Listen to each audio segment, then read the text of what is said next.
very much, and welcome to Nicaragua. We also have with us this morning Abbie Hoffman, who I'm sure you all know of. He's been an activist for 20 years, and he's now involved in the environmental movement. He'd like to say a few words this morning, too.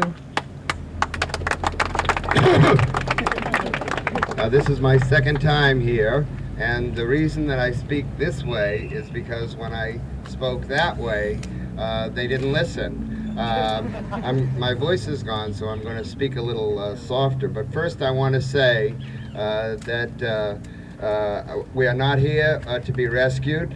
We're not here because we've lost our passport. And because of the serious war crisis that occurred yesterday, the international lines were not available for civilian use to call the states.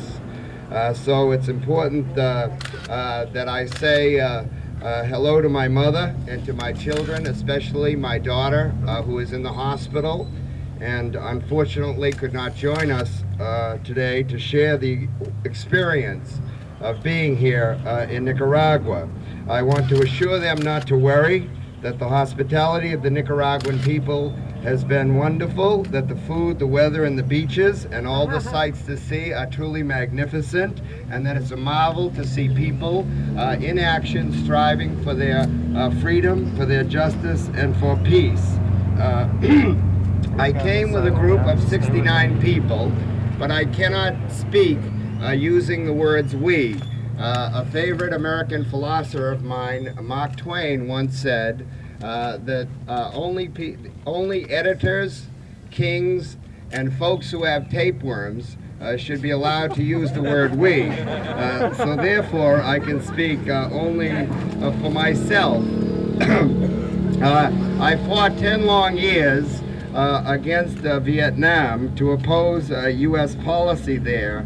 And I plan, when I go back, to use all my energy, all my sweat, and all my blood for as long as it takes to prevent a U.S. invasion and a repeat of the disaster that was in Vietnam. The president of our country... You don't have to.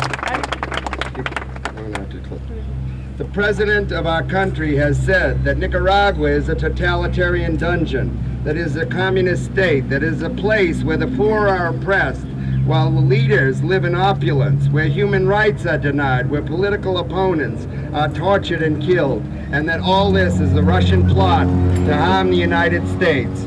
Ronald Reagan, of course, has never been to Nicaragua. George Shultz spent 4 hours in the airport. The Kissinger Commission spent 8 hours in this country, 4 of them with the opposition leaders. The Kissinger Commission met with no opposition leaders in the rest of Central America. Yet the government of the United States knows quite well what is happening in Nicaragua, but it is lying to the American people. They are lies that the government is telling to our people. They are whipping up false patriotism, and they are trying to convince America that the Nicaragua is exporting revolution, that is about to invade Honduras. According to Jane's Weekly in London, the U.S. government knew very well way beforehand that those Russian MiGs were headed for Libya and not here to Nicaragua. And why all this hysteria? Because if the U.S. cannot overthrow the Nicaraguan government by destabilization and terror, as they did a decade ago in Chile, then they will send young American boys to die on the beaches and the mountains and in the jungles of Nicaragua, indeed in all of Central America. People old enough to remember the history of Vietnam should not be relieved when Ronald Reagan goes on television and says there will be no invasion of Nicaragua. In 1964, Lyndon Johnson, once a week, told the American people that no American boys would die in an Asian war, and 700,000 Americans were sent the very next year. The U.S. never needed a Russian excuse to send troops to Nicaragua. They've been sending troops here since the early 1850s. In 1853, San Juan del Norte was leveled by the U.S. Marines because the U.S. ambassador was insulted. In 1856, U.S. interests tried to install, and did install, an American, a Tennessean, William Walker to try and turn Nicaragua into a slave state. From 1895 to 1933, 17 times troops were sent here by the U.S. government against the liberal President Zelaya, and later to crush any independent movement, especially the revolutionary movement of Sandino. I would just read one quote by one of our presidents, William Howard Taft, that is not taught in the schools of our country. President William Howard Taft declared in 1912, and I quote, "The day is not far distant when 3 stars and stripes at 3 equidistant points will mark our territory, one at the North Pole, another at Panama Canal, and the third at the South Pole. The whole hemisphere will be ours in fact, as by virtue of our superiority of race, it is already ours morally," unquote. President William Howard Taft, 1912, long before the Russians had ever possibly dreamed of a revolution. Now, I come from Massachusetts. I was born 30 miles from the Concord Bridge, and I know the history of our country very well. I know that it did not spring from the forehead of God. I know that it came from revolution, that it came from a struggle against imperialism, against British imperialism. And I know that the British government accused our patriots of terrorism. It said that we were the puppets of France, who gave us arms and needed us to help create a French colony in the United States. I know the history of our struggle for democracy. At the beginning of our struggle for democracy, we burned the Tory press offices. Well, we drove the Tories, those that sympathized with the British, into exile, and we assassinated them. It took 12 years for us to elect our first president, and we knew very well who it was going to be. It was the hero of our American Revolution, George Washington. And it took years for us to work out our democracy. It was years before people who did not own property could vote. It was many, many more years for people who were women to vote, for people who were blacks to earn their right to vote. A democracy is not an easy thing to build. There was a long time of imposing censorship in our country and rationing foods and materials at all times of war, in the Civil War, in the First World War, in the Second World War.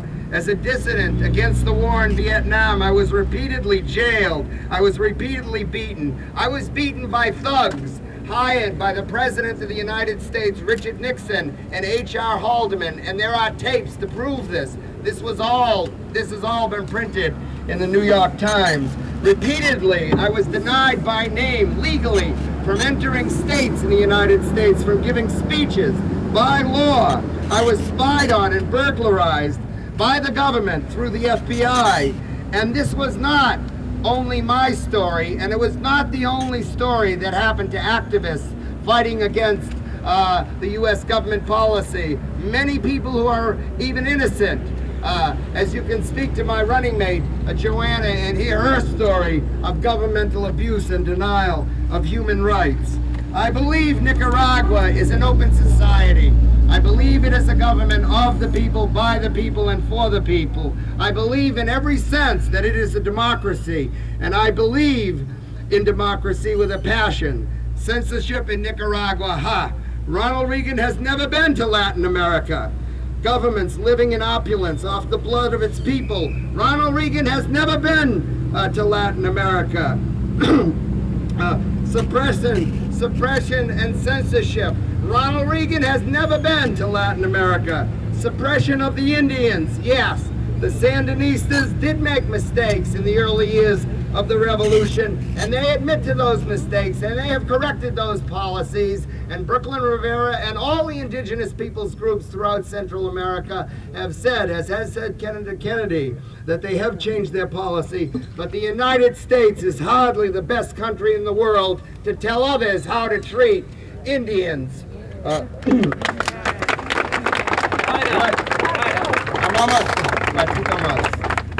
What Ronald Reagan and the CIA fear is an open society here, a democracy, a government that attends to the health and social problems of its people. It does not fear a Russian colony.